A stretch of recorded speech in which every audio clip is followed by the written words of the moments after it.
Hello, guys. Today is the third day of January, and welcome to the Secret Files Africa. I'm your host, the voice of Africa. So, can Somalia win a war against Ethiopia? Yes, Somalia has the ability to win a war against Ethiopia. But when I say win, I don't mean win in the traditional sense. Let's discuss what I mean by winning a war against Ethiopia. Now, Ethiopia is a very large country. It has a fast growing economy. It has a large market. It's industrializing. And generally, things have been going really well for Ethiopia for the last few years. Somalia, on the other hand, it's been stagnant. The economy has been stagnant and it's been rife with conflict and violence for a very long time. And Somalia has no economy to speak of. So Ethiopia has a lot to lose in a war against Ethiopia and Somalia. And this is why Somalia will be able to win this war because all they need to do is essentially bankrupt Ethiopia.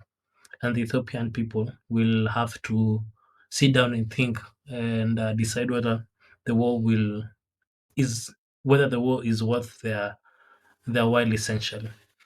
But I highly doubt that Ethiopia can be able to afford a war at this time. So even if, let's say, Ethiopia decides to deal with Somalia and Somalia decides to invade Ethiopia, the war can only go one of two ways. Somalia doesn't have a military to speak of, so Somalia can't really do an incursion into Ethiopia. And Ethiopia is also a very mountainous country. So for Somali troops, for Somali military, for Somali fighters to get in Ethiopia and fight the Ethiopians in the highlands, that is just fantasy. That's impossible. So the only way Somalia can offend Ethiopia is to send incursions into Ethiopia. The soldiers can cause a lot of harm, a lot of damage into Ethiopia, and then they come back to Somalia. Now, how Ethiopia can approach this war? Sorry, how Ethiopia can approach this war? They have one of two ways. They can either send an incursion into Somalia because Ethiopia actually has a military and they have the people to back it. But that's difficult because they'll have to get into Somalia, conquer Somalia, and then pacify it, which is very, very difficult in itself. Because look at look at a country like the United States. They invaded Afghanistan, and years and years and years passed, billions and billions of dollars spent, but they were not able to pacify that country. So I doubt Ethiopia has the financial capability of keeping its troops into Somali territory and pacifying that country and holding that territory. Now, the other way this war can go is it can be like a border skirmish kind of thing, whereby both soldiers don't make incursion.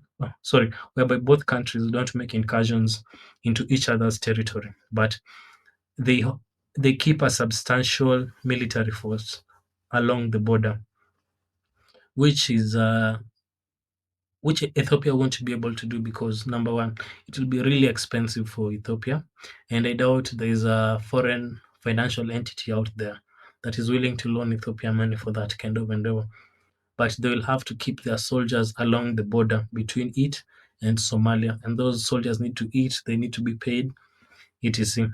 And during this time, Somalia will be sending incursions into Ethiopia, blowing things up and coming back. So this will also affect Ethiopia in terms of foreign domestic investments, tourism, etc., etc. So Ethiopia is in a real conundrum because it can't really pacify Somalia, and at the same time, it can't afford that kind of lawlessness that Somalia brings to the table, especially along its borders. It will ruin its image as a location for foreign direct investments. And another factor that we need to talk about is Somalia basically has nothing to lose at this point. It's been a failed state for a very long time. It has no economy to speak of, and the people are already used to that tough way of life.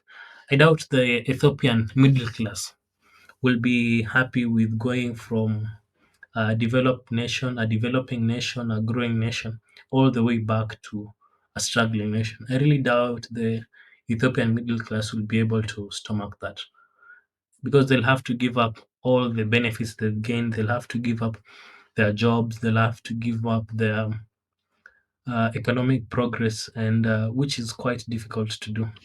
People can move forwards, but people really hate going backwards. So, in that kind of scenario, Ethiopia could implode on itself because there'll be two factions of Ethiopians: the one that wants the war to continue, and the others that don't want the war to continue. The others who want their middle class, they want the growing economy. So I really doubt Ethiopia's viability in this one. Anyway, that is just my opinion. If you differ, please let me know in the comments, and keep it civil. I'll make sure to respond. Thanks for watching, and I'll give you an update tomorrow on how the situation has unfolded.